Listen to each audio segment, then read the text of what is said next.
Hello friends, Assalamu alaikum. How are you all? Hope that you will be in the best of your health. This is Dr. Mandur Ahmed Sheikh. Welcome back to Learn and Grow. जैसे कि आपको पता है हम foundations of psychology का unit second पढ़ रहे हैं और यूनिट सेकंड का जो टाइटल है वो है कॉग्निटिव प्रोसेसेस और आज जो हम टॉपिक करने वाले हैं वो है थ्योरी ऑफ ऑब्जर्वेशनल लर्निंग। यानी आज का जो हमारा टॉपिक है वो है थ्योरी ऑफ ऑब्जर्वेशनल लर्निंग। तो इस टॉपिक में हम बहुत सारे कंसेप्ट्स पढ़ेंगे। I am triple sure if you will stick to the video till the end you will be in a position to understand and appreciate every single concept of this theory. तो चलिए आज का topic शुरू करते हैं। तो जैसे कि आपको पता है टॉपिक का नाम है theory of observational learning. The theory of observational learning was proposed by Albert Bandura. His lifespan ranges from 1925 to 2021. यानी theory of observational learning was proposed by Albert Bandura जो एक कैनेडियन अमेरिकन साइकोलॉजिस्ट थे। यानी Albert Bandura का जो life span है that ranges from 1925 to 2021। और इसके बाद जो इस थ्योरी का दूसरा पॉइंट है वो है it is also known as social learning, modelling और विकेरियस लर्निंग। यानी थ्योरी ऑफ ऑब्जर्वेशनल लर्निंग जो है इसके कुछ और नाम भी हैं जैसे कि सोशल लर्निंग, मॉडलिंग, इसी तरह विकेरियस लर्निंग। ठीक है ना। इसके बाद जो पॉइंट मैंने लिखा है वो है according to this theory we acquire new behaviours, skills, attitudes and knowledge by observing and imitating the actions and outcomes of others। यानी तीसरा पॉइंट जो है it is about the concept of observational learning. तो अगर हमें observational learning को define करना हो तो हम ये कह सकते हैं कि observation learning is a type of learning जिसमें हम न्यू बिहेवियर्स को, न्यू स्किल्स को, न्यू एटीट्यूड्स को और इसी तरह न्यू नॉलेज को एक्वायर करते हैं by observing and imitating the actions and outcomes of others. और ऑब्जर्वेशन लर्निंग के थ्रू जो भी चीजें हम सीखते हैं चाहे वो हमारे नए बिहेवियर्स हो, स्किल्स हो, नॉलेज हो या फिर एटीट्यूड्स हो, तो ऑब्जर्वेशन लर्निंग के थ्रू जो भी चीजें हम एक्वायर करते हैं तो वो चीजें हम या तो अपने पेरेंट्स से या अपने सिबलिंग्स से या अपने फैमिली मेंबर्स से या अपने नेबर्स से या अपने फ्रेंड्स से या अपने क्लासमेट्स से या अपने रिलेटिव्स से या इवन स्ट्रेंजर्स से या जो हमारे एक्वेंटेंस में लोग होते हैं। तो यानी इन ए नटशेल हम ये कह सकते हैं कि observation learning is a type of learning in which we learn new behaviours, skills, attitudes and knowledge by observing and imitating the actions and outcomes of others। ठीक है ना।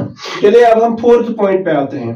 फोर्थ पॉइंट जो है वो ये है कि Albert Bandura identified 3 basic models of observation learning. ठीक है ना। और ये 3 मॉडल्स क्या है?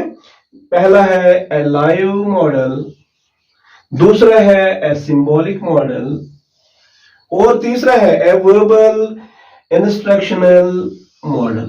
ठीक है ना।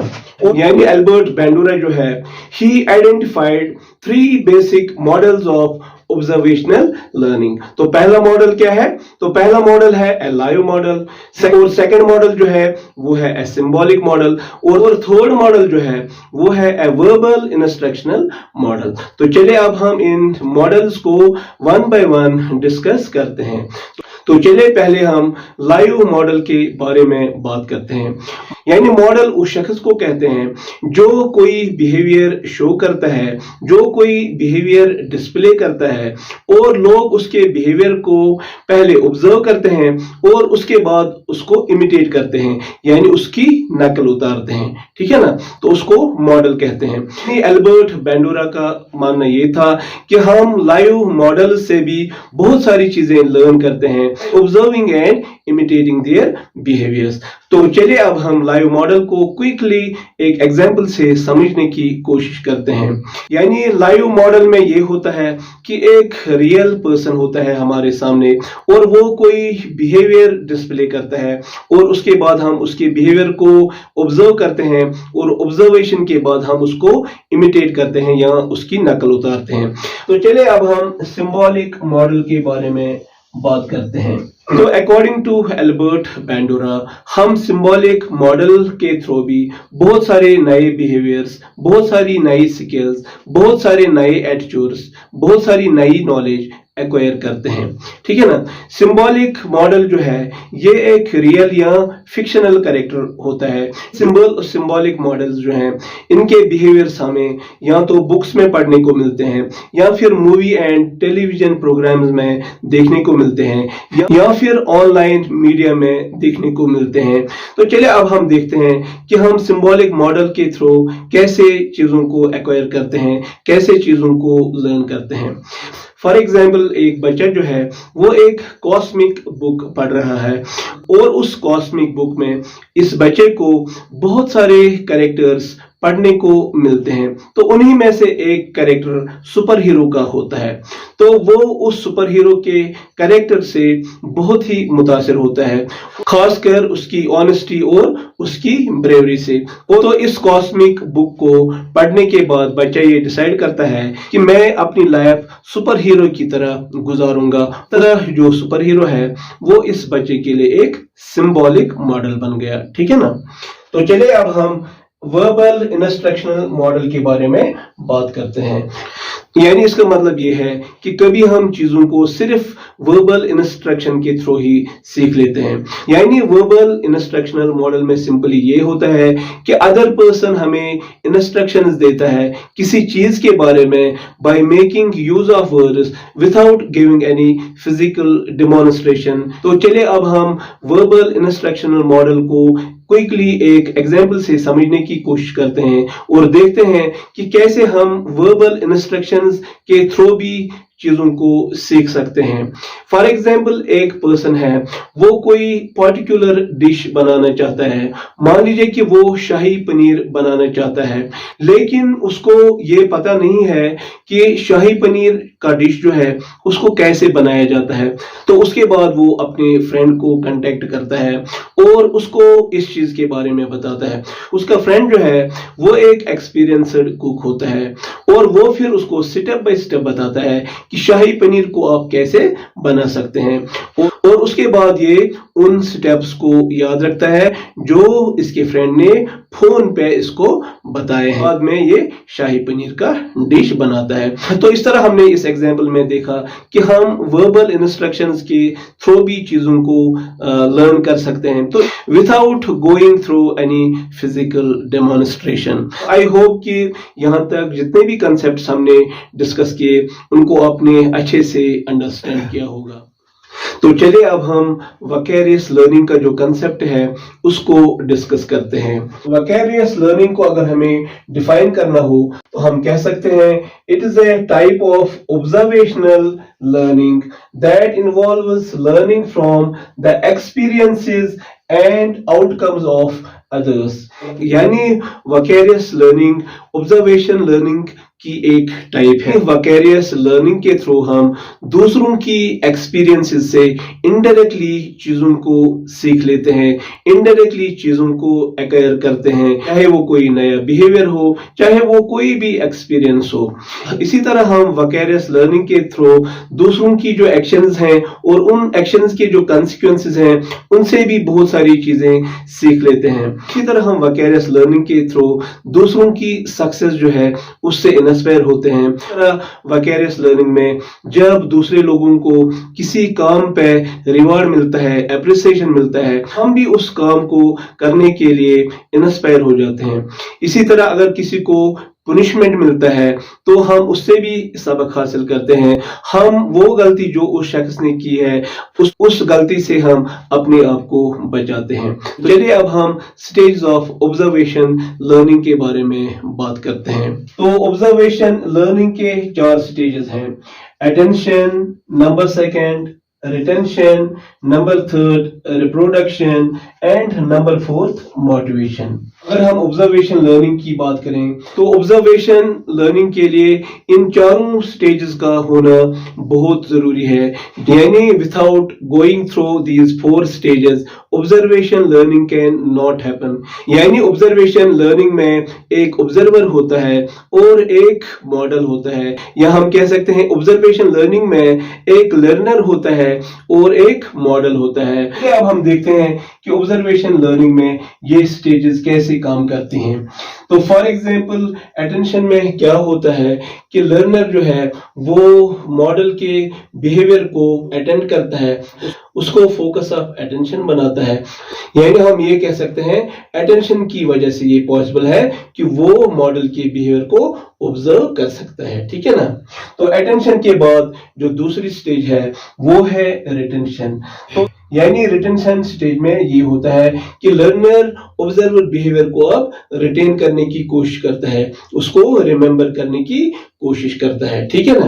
तो रिटेंशन के बाद जो तीसरी स्टेज है वो है रिप्रोडक्शन। तो in this stage the learner tries to replicate the observer behaviour. यानी जिस बिहेवियर को उसने यहाँ पे रिटेन किया था, मेमोराइज किया था, अब उस बिहेवियर को वो रिप्रोड्यूस करता है। और इसके बाद जो फोर्थ स्टेज है वो है मोटिवेशन। यानी लर्नर मॉडल के बिहेवियर से कितना मोटिवेटेड है। वो उसके बिहेवियर से अगर पॉजिटिवली मोटिवेटेड है तो वो अब इस मॉडल के बिहेवियर को अपनी लाइफ में एडॉप्ट करेगा।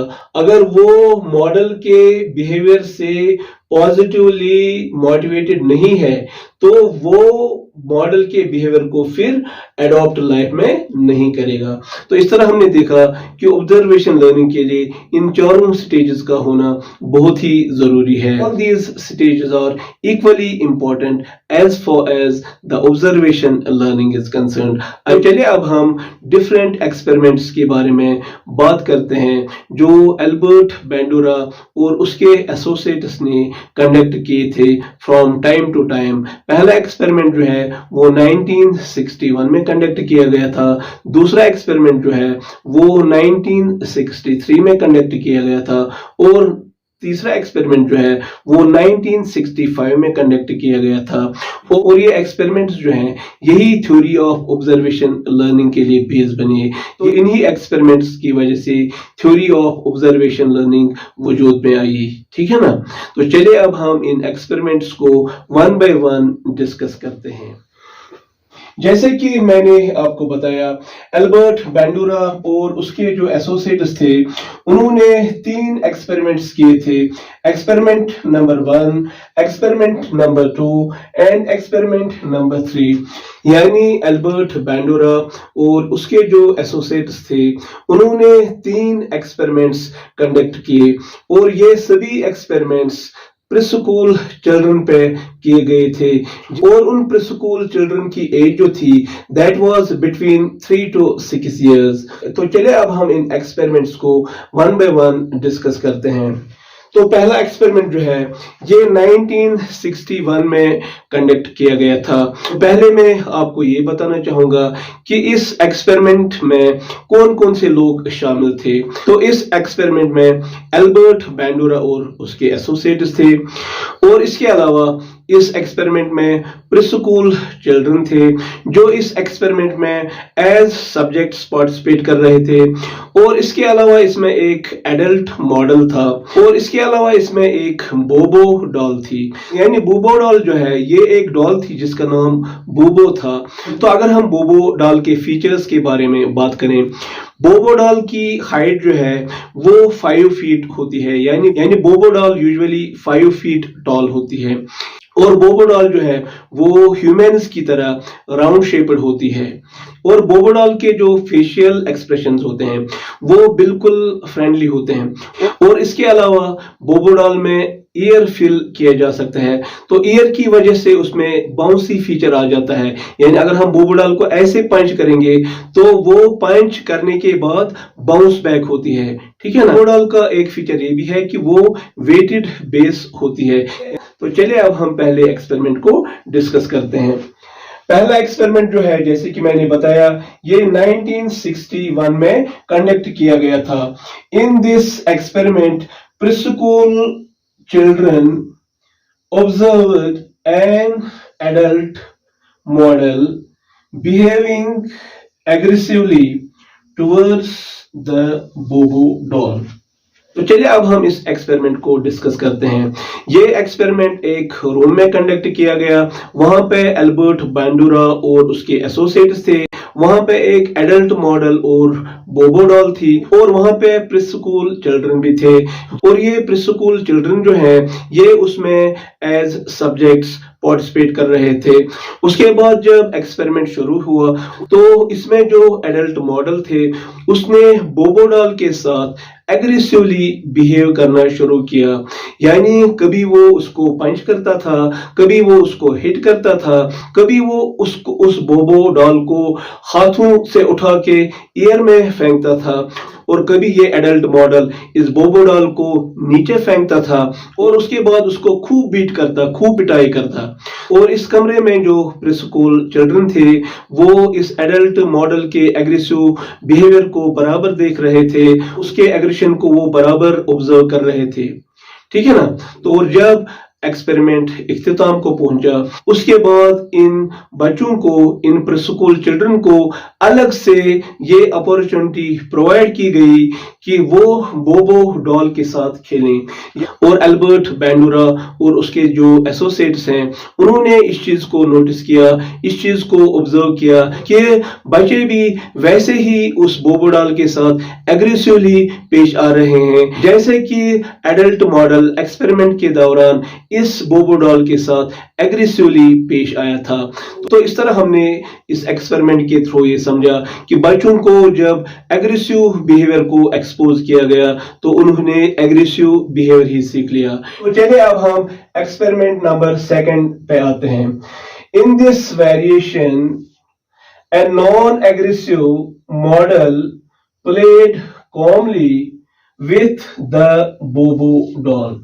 तो दूसरा एक्सपेरिमेंट जो है ये फर्स्ट एक्सपेरिमेंट का वेरिएशन था। तो दूसरा एक्सपेरिमेंट जो है ये 1963 में एल्बर्ट बैंडुरा और उसके एसोसिएट्स ने ही कंडक्ट किया था।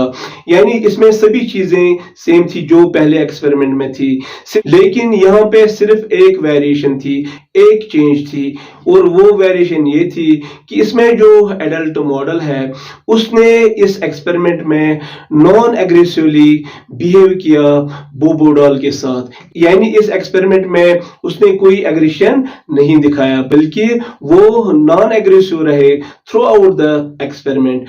यानी वो बोबो डॉल के साथ पोलाइटली पेश आया, नाइसली पेश आया, उसके साथ खेलता रहा। तो फिर जब ये एक्सपेरिमेंट कंप्लीट हुआ, जब ये एक्सपेरिमेंट इख्तिताम को पहुंचा, तो उसके बाद इन बच्चों को फिर से एक मौका दिया गया, उनको अलग कमरे में बोबो डॉल प्रोवाइड की गई। लेकिन इस टाइम जो इन बच्चों का बिहेवियर टुवर्ड्स बोबो डॉल था वो बिल्कुल नॉन एग्रेसिव था। बच्चों ने भी बोबो डॉल के साथ कॉमली खेला, पोलाइटली उसके साथ बिहेव किया, नाइसली उसके साथ बिहेव किया, ठीक है ना। और वो बच्चे उसके साथ खेलते रहे। तो इस एक्सपेरिमेंट में एल्बर्ट बांडुरा और उसके एसोसिएट्स ने ये चीज ऑब्जर्व किया कि बच्चों को अगर नॉन एग्रेसिव बिहेवियर को एक्सपोज किया जाए, नॉन एग्रेसिव मॉडल्स को एक्सपोज किया जाए, विद द रिजल्ट वो नॉन एग्रेसिव बिहेवियर ही सीख लेंगे। तो ये था सेकंड एक्सपेरिमेंट। आई होप कि आपने इसको अच्छे से अंडरस्टैंड किया होगा। तो चलिए अब हम तीसरे और लास्ट एक्सपेरिमेंट पे आते हैं। In this variation a model displayed mixed reaction to Bobo doll, altering between aggressive and non aggressive actions ये 1965 में कंडक्ट किया गया था और 1965 में बांडुरा और उसके एसोसिएट्स ने तीसरा एक्सपेरिमेंट कंडक्ट किया। यानी इस एक्सपेरिमेंट में भी वही सब लोग शामिल थे जो पहले और सेकंड एक्सपेरिमेंट में थे, सिर्फ इस फर्क के साथ इसमें मॉडल ने दोनों तरह के बिहेवियर्स डिस्प्ले किए। यानी इस एक्सपेरिमेंट में जो एडल्ट मॉडल थे, तो जब एक्सपेरिमेंट शुरू हुआ तो उसने दोनों तरह के बिहेवियर्स डिस्प्ले किए while reacting to बोबो doll, while interacting with the बोबो डॉल। तो वो कभी बोबो डॉल के साथ एग्रेसिवली पेश आता था और कभी बोबो डॉल के साथ नॉन एग्रेसिवली पेश आता था। तो इस एक्सपेरिमेंट में इसी चीज को उसने रिपीट किया। उसके बाद लास्ट एक्सपेरिमेंट्स की तरह इन बच्चों को फिर से अपॉर्चुनिटी प्रोवाइड की गई कि वो बोबो डॉल के साथ अलग कमरे में खेलें। तो इस एक्सपेरिमेंट में डिफरेंट रिजल्ट्स देखने को मिले।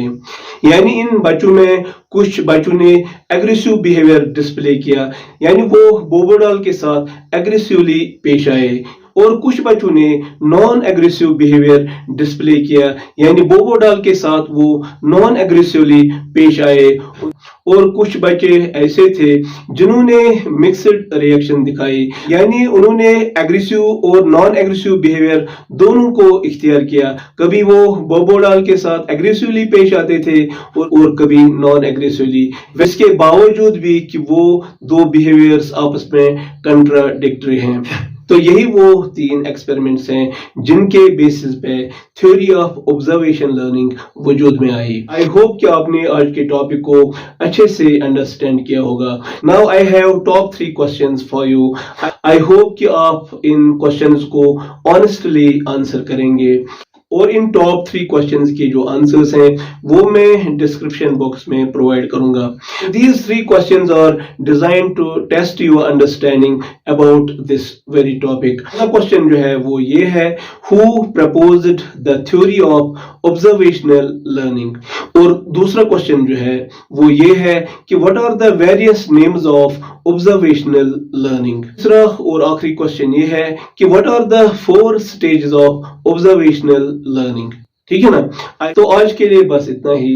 अगर आपको आज का वीडियो अच्छा लगा, इंफॉर्मेटिव लगा, इंसाइटफुल लगा, then do not forget to like, share and subscribe this channel. With these words, I would like to thank all of you for watching this video till the end. Stay happy and blessed. खुदा हाफिज।